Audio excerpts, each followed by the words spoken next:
If you've watched or read Hunter x Hunter, you're probably familiar with the Zodiacs. The Zodiacs and the Zodiac 12 are pretty much the Council of the Hunter administration. They act as the chairman's counselors and play a pretty significant role in the chairman election arc. They have the authority to decide on just about any matter that's not listed in the Hunter bylaws. And there are no specific requirements to be a member of the Zodiacs. Former chairman Netero just simply picked people that he found interesting. And if you've watched Hunter x Hunter, then you probably know that Netero's a pretty weird guy. So it's only natural that the people that he chose to be Zodiacs are pretty interesting themselves. But before we get into talking about the Zodiacs and who they are and what they do, please drop a like and subscribe to the channel. Or don't. Even watching this video is more than enough for me. But anyways, I'm Hank, and let's get right into the video. Before we can talk about the Zodiacs and who they are and what they do, we first need to understand how and why they were created. Like I previously stated, the original 12 Zodiac members were all skilled hunters handpicked by Isaac Netero, former chairman of the Hunter Association. Each member added to the group was assigned a code name that associated with a Chinese zodiac sign. A majority of the Zodiacs decided to change their physical appearances to match their assigned Chinese zodiac signs out of respect for Isaac Netero. If you ask me, that's a little weird. I mean, look at this guy.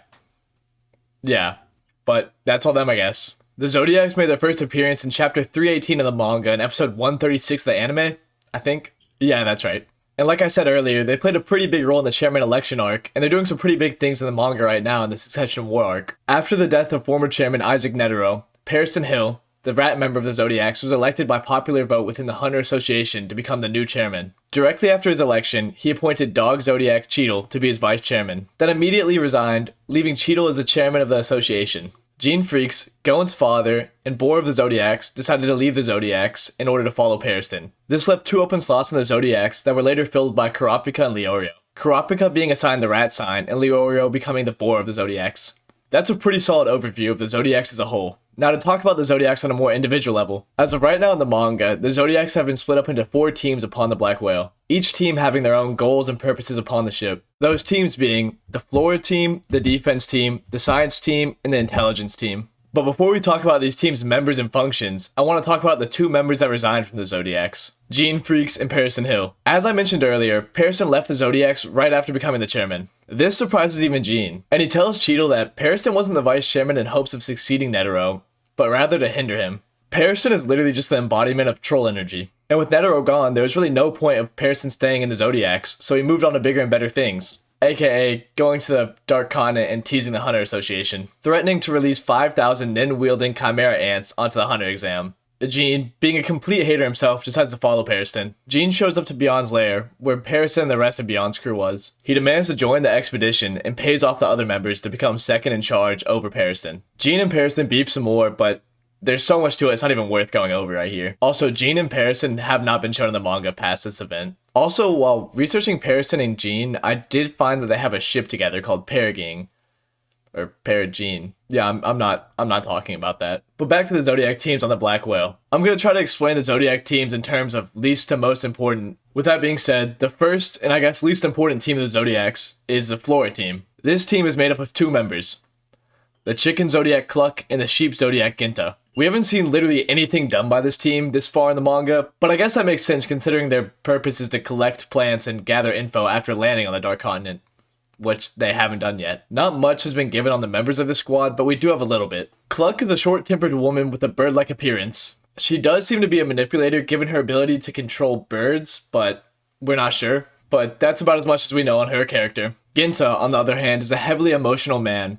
He was the only Zodiac shown crying after Netero's death, and he became enraged when Pearson suggested that he become the new chairman without election. We haven't been given any info on his abilities, but Hisoka did give him a rating of 90 on his own power scaling chart, which is considerably higher than powerful hunters like Moral and Nav, but that's just about everything we know about the Flora team. Moving on to the next Zodiac team, the Defense team. This team consists of Dragon Zodiac Botobai, Tiger Zodiac Kanzai, and Monkey Zodiac Sayu. The defense team is tasked with maintaining Beyond Netero and preventing his escape, along with ensuring safety upon arrival at the Dark Continent. This team has gotten a pretty solid showing in the manga and has some pretty interesting members. Botobai is the eldest member of the Zodiacs and a triple-star terrorist hunter. He is very loyal to Netero's requests and quite level-headed. He is one of the strongest members of the Zodiacs, being stated to be closest to the chairman in terms of strength. He's extremely proficient in anti-terrorist measures and plays a big role in preventing murders in the lower decks of the Black Whale. The next member of the defense team is Kanzai, a treasure hunter. Kanzai is very short-tempered, often arguing with those around him. He is also extremely ignorant, being the only Zodiac to not know who King Nasubi was or even what the Dark Continent was. But regardless of his childish personality, he is no doubt strong.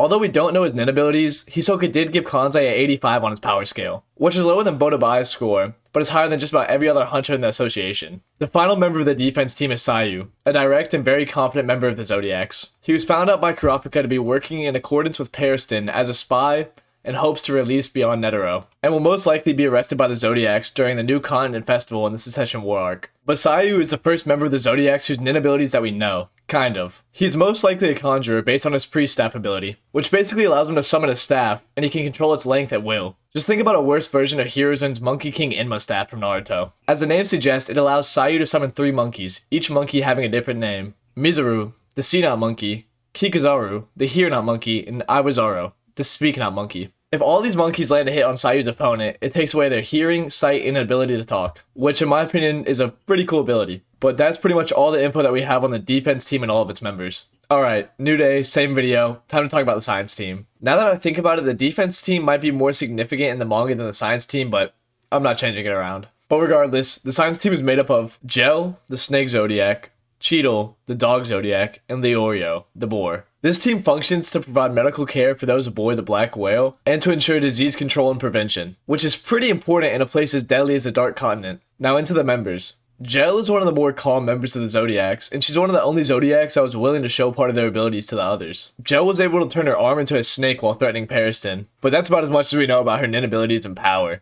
The nin affinity of her ability hasn't been stated. Cheetle is the next member of this team, having one of the more set moral compasses among the Zodiacs, also being very intelligent and calm, which is part of the reason why she is the chairman of the association. Cheetle is really the main reason why the Zodiacs as a whole are going to the Dark Continent. Cheetle's nin abilities are yet to be revealed, but she is no doubt strong considering she is the chairman of the association. Cheetle is also a triple-star disease hunter, whatever that is. The final member of the science team is co-protagonist Leorio, a rookie hunter and medical student. Leorio agreed to go to the Dark Continent and join the Zodiacs to be a medical intern to Cheetle. Leorio is also one of the few members of the Zodiacs whose abilities we do know. His ability, Remote Punch, was showcased in the Chairman election arc where he used it to punch Gene Freaks in the face. And it's one of the cooler emission techniques shown in the series. And Leorio's ability was apparently strong enough for Gene to steal it for himself, but that's pretty much everything on the science team. The final and most important team of the Zodiacs is definitely the intelligence team. This team is the largest team consisting of 4 Zodiacs. Those Zodiacs being Horse Zodiac Sacho, Rabbit Zodiac Pion,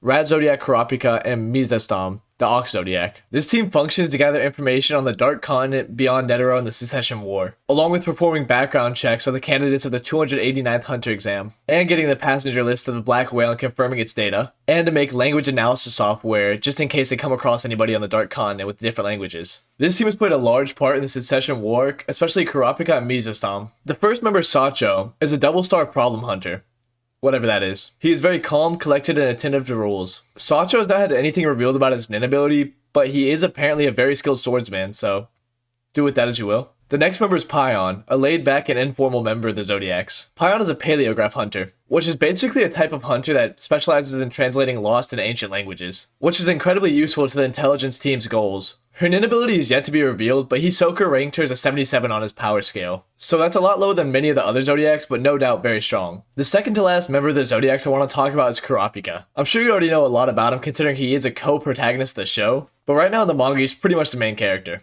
As of right now in the manga he's tasked with protecting 14th Prince Wobble, a literal baby, while also trying to mitigate the death caused by the Secession War. He's trying to do this by creating a stalemate between all of the princes by letting all the guards in on the knowledge of Nin. So he has a lot going on right now in the manga. Kurapika is a very intelligent member of the Zodiacs with extreme critical thinking skills. His nin abilities are shown throughout the whole entire series and are extremely complex. Kurapika is a natural conjurer, but when his Scarlet Eyes activate, he turns into a specialist, allowing him to use Emperor Time. That's all you need to know about Kurapika. I'm not going into depth on his nin abilities because that could be its own video. But on to the last member, Mizestam. Mizestam is one of my favorite characters in Hunter x Hunter, and he's playing a pretty big role in the story right now. He's a double-star crime hunter who's highly analytical and fair. He tends to watch situations from a distance. As of now in the story, he's trying to keep the lower decks of the Black Whale in order, and his nin ability is one of the cooler ones in the series. His nin ability, Cross Game or Closed Door Trial, heavily reflects his personality. This ability made its debut in the manga and has an unknown nin affinity, but it's nonetheless very useful to the intelligence team. He essentially shows his opponent a yellow warning card with an exclamation mark on it. If his target ignores this, he then flips the card over,